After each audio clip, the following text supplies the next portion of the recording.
Okay, so I think I already know the answer to this question, but truth or myth? A workout program needs to be complicated. It needs to be sexy. It needs to be the latest and greatest thing on Instagram.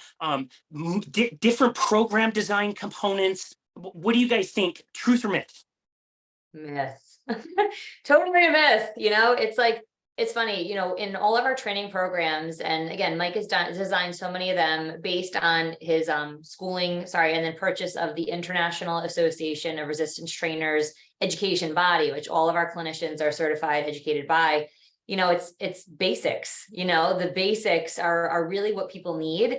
I think too, for the most part, and this is just my personal opinion, when you go on Instagram and you have all these fancy workouts and fancy equipment and fancy outfits, nope, not a normal person is not, a normal person is not going to be able to do that, so it's so intimidating. So we put, workouts and exercise so far out of the average person's reach that it becomes complicated and overwhelming, and then we just don't take action.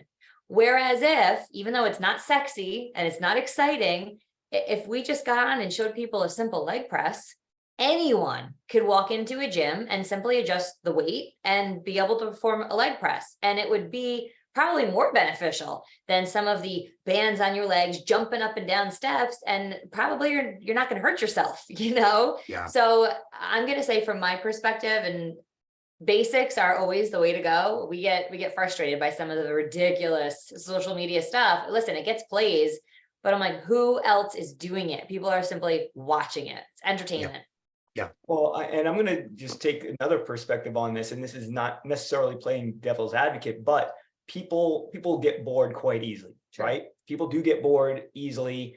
And while we know that the basics, as long as you have the basis of your program being hitting, a lot of compound exercises, training all your muscle groups, working at a high intensity, like once you have those things in place, you have pretty much 90% of what you need in order to be successful.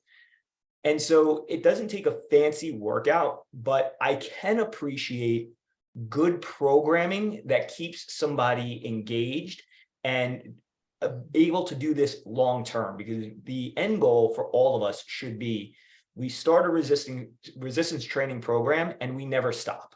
Yeah. Like that is the goal, because we know that the long-term benefits of it make it so that why would you ever stop?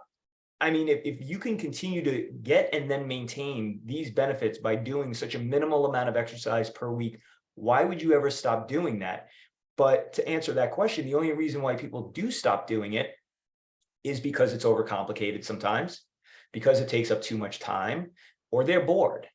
So, I think us as practitioners, our goal is to, how do we design programs that have at its core, at the foundation, these principles that we know, hey, if you do that, you're taking care of 90 to 95% of what a person needs.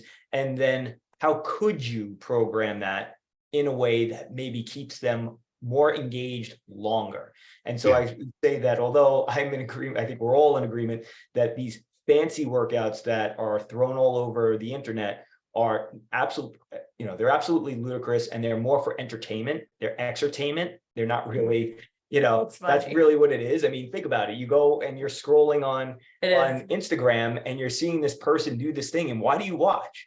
Like, I can't do that, or that doesn't really look productive, but it's entertaining. And so that's the challenge, is that for real professionals, the stuff that actually works, that's going to get people long-term results and that's going to be sustainable, isn't really sexy for social media. Yeah.